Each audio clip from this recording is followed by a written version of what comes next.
Bonjour à tous et à toutes. Je m'appelle Martin Parent et je suis enseignant en affectation spéciale et je fais partie de l'équipe de la transformation d'expériences d'apprentissage ici au CESCE. C'est mon plaisir de vous présenter aujourd'hui deux enseignants, Josué Destin et Lucie Guthrie. Ces deux enseignants font partie d'une équipe au centre Inukshuk de l'Académie d'apprentissage virtuel au CESCE. Cette équipe innove en appuyant les enseignants et les élèves en difficulté au virtuel. Ça vaut peut-être la peine de le mentionner parce qu'on ne l'avait pas dit tantôt, mais le centre Inukshuk, c'était un choix de nommer le centre d'appui virtuel, l'Inukshuk, parce que pour nous, on le sait que pour les Premières Nations aussi, ça représente des points de repère, ça représente un moyen de communiquer ou de s'orienter. Et on voulait un peu que ça soit le vibe du centre Inukshuk quand les élèves viennent travailler avec nous. Une autre stratégie qu'on utilise, c'est vraiment l'offre d'appui en deux volets. L'appui qu'on offre à un élève peut être planifié à l'avance. Par exemple, un élève doit travailler sur un projet de sciences demain. On prend un rendez-vous avec l'élève et l'enseignant et l'appui s'offre à ce moment-là. Il y a aussi de l'appui spontané qui est offert. Après la leçon de mathématiques, tout le monde aime les fractions, l'enseignant remarque dans un check-in que la leçon sur l'addition des fractions passée par-dessus la tête de quelques élèves. Avec le Hangout, à ce moment-là, l'enseignant peut nous référer un ou des élèves pour une mini-leçon au centre Inukshuk. Alors justement, on a mon collègue Josué, c'est notre expert de littératie. Moi, je me retrouve à être la personne qui fait plus d'appui en numératie. Alors, planifié ou spontané, c'est deux façons qu'on réussit à entrer en contact avec les élèves. Et c'est de se rendre disponible à peu près à tout moment pour recevoir un hangout de l'enseignant disant Josué, pourrais-je t'envoyer tel élève? Et voici sur quoi on va travailler, voici ce que tu pourras appuyer l'élève. Et puis là, j'envoie le lien Meet. Bon, souvent, je l'envoie une fois, puis le reste du temps, c'est déjà enregistré et par l'enseignant et par l'élève aussi. Ils savent souvent comment venir seuls, mais c'est toujours important qu'on doit passer par l'enseignant. Là, ils viennent, puis là, on les aide. Des fois, ça prend 15 minutes, des fois, ça prend toute la période.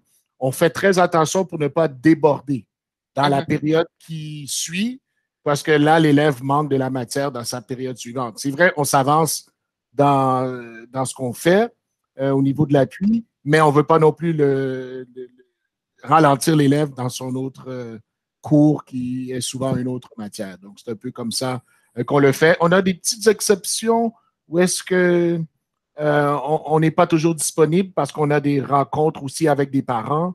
On a des rencontres d'équipes EED, mais vraiment à un très haut pourcentage, on est disponible et on s'assure qu'on est là pour recevoir l'élève pour toute forme d'appui spontané. Je pense que ça vaudrait la peine de mentionner qu'on doit passer, là c'est le prof de maths qui parle, là, mais sur 25 périodes dans une semaine, on doit en passer 21 à 22 en contact avec des élèves. On a des suivis à faire. Des fois, on a une rencontre qui ne peut pas attendre à la fin de la journée, mais on passe nos journées en contact avec des élèves. Alors, tout ce temps-là est investi des fois à un élève qui en a besoin, des fois un petit groupe. On a oublié de mentionner tantôt qu'on offre aussi des cliniques. Nos cliniques. À chaque semaine, les cliniques de littératie et numératie pour les élèves qui ont justement ce besoin dans leur PEI. C'est un 30 minutes. Vas-y, c'est un 30 minutes une fois par semaine.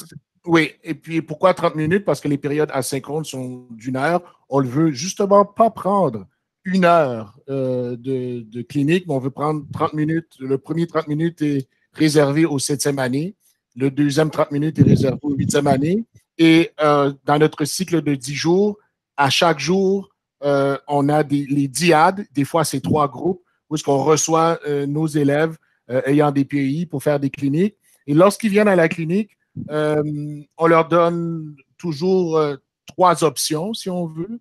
Première option, est-ce qu'on veut faire de la littératie? Deuxième option, est-ce qu'on veut faire de la numératie? Et bon, souvent, on va l'imposer selon ce qu'il y a. Mais aussi, des fois, on voit qu'il faut faire une révision dans telle ou telle matière pour une évaluation qui s'en vient bientôt.